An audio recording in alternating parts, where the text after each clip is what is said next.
Маркумдун сөөгүн жайга коюу салттарын жана каадаларын тартипке келтирүү жөнүндө Кыргызстан мусулмандарынын дин башкармасынын фатвасында маркумду акыркы сапарга узатуу эрежелери, маркумдун сөөгүн жайга коюу жана мүрзөлөрдү казуу эрежелери, маркумду узатуудагы ысырапкорчулуктун алдын алуудагы эрежелери толук камтылган. Өкүлчүлүктүн жыйнар залында чогулган облустун аксакалдары, мамлекеттик администрация кызматкерлери, айылдык имамдар, активисттерге Талас облустунун каасысы Сулмек Ажы Үсөналиев кеңири түшүндүрүп берди. Чоң күмбөздөрдү салып, же болбосо ошонун үстүнө таштан, граниттен, мрамордон жана башка нерселерден бир нерселерди коюп, ошондой адамдар үчүн керектүү болгон нерсени ал жерге иштетүүгө шариятыбыз тыюу салат. Айылда канча колу жукалар бар, жетим жесир бар, канча мисалы ошонун ордуна бир жакшылыктарды кылып койсок болот, айылдын жолун оңдоп койсок болот, суу чыгарып койсок болот. Койчу, ушундай жакшылыктардын эшиктери көп да. Ошентип күмбөздөрдүн ордуна, башка нерсенин ордуна ошондой кылып, не кылып койсок, жакшылык иштерди кылсак, шариятка талап жооп бергени ушул болот экен да. Фатвада мындан сырткары ислам динин кабыл албаган адамдарды мусулмандардын көрүстөрүнө жашырууга болбойт. Эски мүрзөнүн ордун зарылчылыкка жараша тиешелүү органдардын уруксаты менен пайдаланууга берилсе болот. Ал эми буга чейин айтылгандай майыт чыккан үйдөн 3 күнгө чейин даам сызууга болбойт. Маркумду акыркы сапарга узатуудагы ашыкча чыгымдарга токтолгон облус казысы жаңы фатвага ылайык мал союуга уруксат берилбей турганын билдирди. Кайсы үйдө эгерде бир майыт маркум чыга турган болсо, анын жаш балдары кала турган болсо, балагатка жете элек жаш балдары, ошол жерде 3 күнгө чейин жыт чыгарып мал союу шариятта арам. Ушул нерсени түз айтышыбыз керек.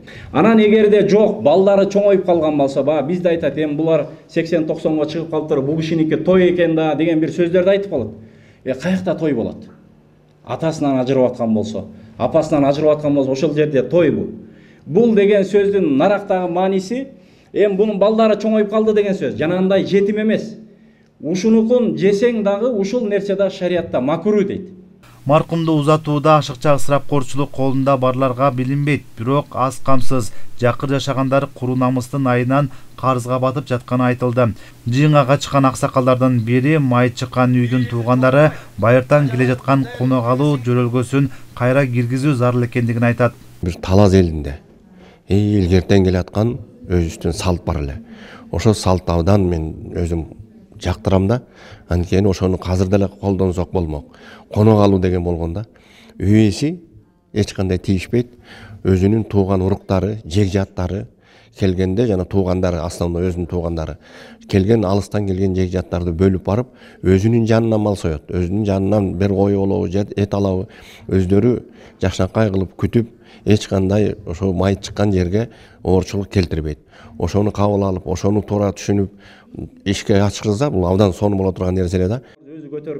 Жыйында маркумду узатууда бир мал союп, сөөктү ызаат менен жерге берүү ашыкча чыгымга алып келбейт. Ашыкча ысырапкорчулук бул тойлордо байкалып жатканын айткандар да болду. Бул мал союу 4-5 баланы төрөп, омурткасы сыстап, толгосун тартып, төрөп түшүп алып келип, аны балакатка жеткизип, чоңойтуп, аны үйлөп, жайлап, ошол балдардан бир уч топурак буйруса экен деп Кудайдан суранып отурабыз. Ошолордун Кудай жамандыгын көрсөтпөсүн. Ошондой эле ушул балдарыбызды зат чыйы менен кылып, келин келсебиз жакшынакай кылып сатып, жакшынакай кылып көмсө экен деп отурабыз. Биздин түпкү тегибиз, салт санабыз какка барат? Өлүмдүн кадырында кетиребиз. Өзүбүздүн салт санабызды да жоготобуз ушу менен. Президенттин жарлыгына ылайык буга чейин майыт чыккан үйлөрдө мал союлбасын деген талапты коюп иш алып барып келген айылдык имамдар жалпы эл менен бирге ысырапкорчулукка каршы туруу зарылдыгын айтышты. Облус жетекчисинин орун басары Мира Сейдикеримованын айтымында жамандыкта жыртыш таратуу жана башка жөрөлгөлөр бир кыйла азайган. Негизинен биздин Талас облусунда бир кезде өтө бир жапайы салттар пайда болгон. Бул өзгөчө аш тойлордо себет көтөрүп баруу, кийиттер, жети түрлүү кийит кийгизүү, эек бүтөө деген.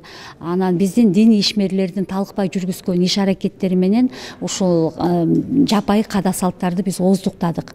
Азыр майыт чыккан жерге катар-катар килем көтөрүп баруу, бир сапатсыз кездемелерди, килемдерди, коробка, печенье, шоколадтарды, же болбосо кийиттерди алып баруу дээрлик токтотулду.